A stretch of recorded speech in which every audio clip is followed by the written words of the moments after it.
I think it's real pop. It's like homemade, real pop music.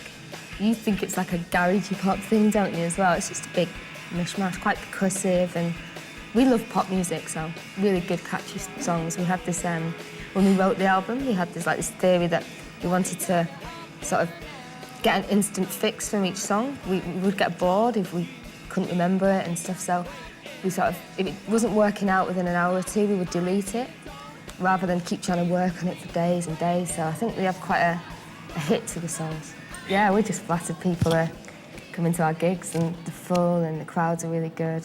Myself and Jules have been in a band previous to this. Yeah, it just didn't work out and we was quite sort of down about it and we just started to write these songs and it just seemed to work, didn't it? I think because we was quite blasé about it in a way and just wrote the songs for ourselves, it really was really connected with people. I just wanted to write and record. I think it was really Katie that came back and we started working together, really decided that she wanted to do something new together. I don't know, me getting back on my drums and experimenting with my loop pedals, Katie learning to play the guitar for the first time. And all of a sudden we were throwing house parties in Manchester and they were just getting busier, and at the time we were just kind of on stage jamming, really into Talking Heads, using all their influence with percussion, getting people sort of grooving, dancing in the sort of studio, weren't we? And then the second one we did, I remember we had a TV, a broken TV that we emptied all the guts out of it, made a hole in the top, put a sign saying beer donations please, because the first one we'd spent 50 or 60 pounds. And we were broken, all the beer had gone, and we thought, well, we can't keep doing this because people just come in and drink our beer. So the second time we did it, we had a donation box, and the next morning when we kind of cleared up, there was 130 pounds in there. And we both thought, shit, this is what we're going to do. We're going to be in a band and have parties, and that's how we're going to earn money, and that's really how we started being in the band. What we went through in the previous band was the best thing that could have happened to me. It gave me a bit of a chip on my shoulder. It just gave us a bit of fight, I think. I think we've seen a really good side of the music industry. We saw a really bad side of it, and there's also a good side, and I think we feel like we're working with really good people, and we've got good management, and we were quite lucky to be in that position where we could choose the right label to go with. We hadn't been in that position in our past band, and we just sort of went with the first label that came along, which in retrospect was not a good thing to do. So we was very lucky to be able to say to the label that we wanted to work with exactly what we wanted. Creativity, like 100% creative control. We had total say over our careers, basically.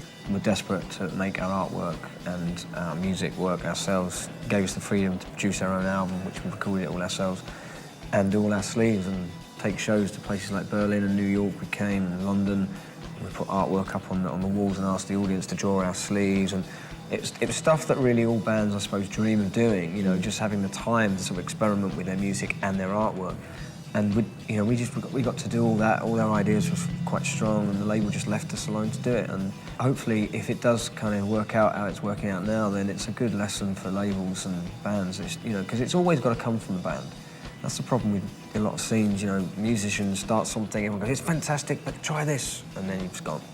It's about what really the band. Diluted and... The band's got to just take that risk, make their album. Their music's got to have a statement about what they're doing and their artwork, and then it can evolve.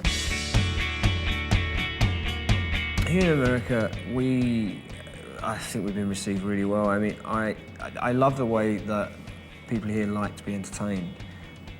They really appreciate it. So when you're doing a performance and you're putting everything into it and the highs and lows of your energy, you feel it immediately off the audience. We played a show outside of Texas a little while ago. As soon as we were on stage, they all came straight to the front and participated and got into the music and grew. That's the great thing about being out here. I think the audience really just, if they like it, they want to be involved with it. They don't sort of try to be cool and hold off. They just literally get straight in with it and go, we want to enjoy this music. I don't think we was very prepared for what it was going to be like here, because I think it all depends on your shows as well. I think, you play your show on your first night and then people liked it, so they went and told other people, and then it got bigger and bigger. I think it's just how good you play in your show. So it has been quite overwhelming, but it's weird when we go away from the UK.